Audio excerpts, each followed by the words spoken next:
Senator, it's the floor. Thank you, Mr. President. I'm still scratching my head over here trying to figure out how I'm a traitor to the Commonwealth, or the country for that matter, or our Constitution.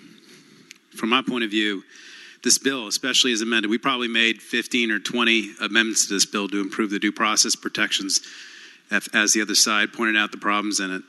And I'm starting to wonder whether there's any changes we could make that would make anybody happy. From my perspective, this bill provides greater due process to Virginians than they get from removing a gun from their possession, than they get for being kicked out of their house or being deprived of their liberty. Just think about that for a second. We are giving Virginians greater protections than the government gives them when they're removed from their home or they're locked up in jail. That's what this bill does, but somehow it's a travesty. It's an abhorrent destruction of personal liberty in our Constitution. This legislation is a small, minor modification, extension of existing policies that have been on the books in this Commonwealth for decades. That's all it is. And just because it involves the Second Amendment does not mean that it gets better protection than the Fourth or the Fifth Amendment, your other rights there, but we're giving them to you anyway because we've heard the concerns.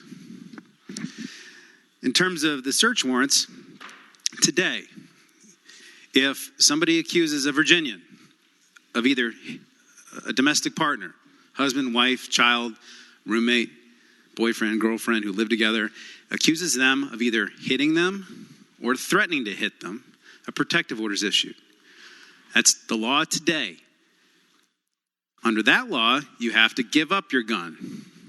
You don't give it to the government, but you have to you can't give it to the government. There's actually safekeeping programs, but you can give it to somebody else.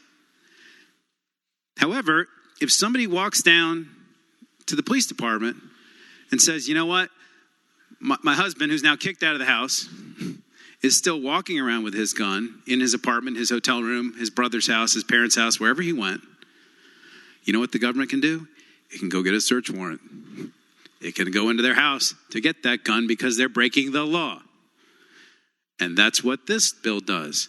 If a substantial risk order is entered and you're still not giving up your weapons, the government can get a search warrant, just like they can in any other criminal case, and then go get the gun. We're not breaking any new ground. These are things that have occurred for probably decades under modern procedure, probably centuries if you look at things more broadly.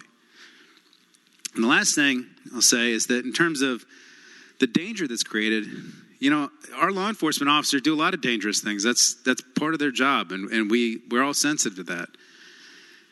Executing search warrants is always dangerous.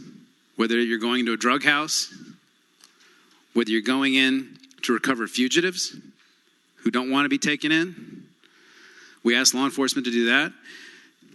Just a couple years ago in Prince William County, we had law enforcement that just simply went to a house to investigate a domestic violence situation, and 3 officers got shot. 3 officers got shot. 1 was killed on our very first day on the job. And that's in a domestic. I've heard some law enforcement officers say that they think just simply investigating domestic violence allegations is one of the most dangerous things they do. So we're not creating a whole lot of new scenarios, a whole lot of new situations here. What we are really doing is removing some of the risk of dozens of people being murdered en masse in advance. And a lot of us have looked at what's happened in this country with all the mass murders that occurred. And just in this Commonwealth, we've had Virginia Tech, and we had what happened in Virginia Beach, and we had the DC sniper running around sniping people, dozens of people over a multi-week period. If the government has reason to believe that somebody might go out and kill dozens of people, we believe the government ought to be able to go and get that gun to eliminate that possibility. This is not a big step. We'd encourage you to vote for the bill.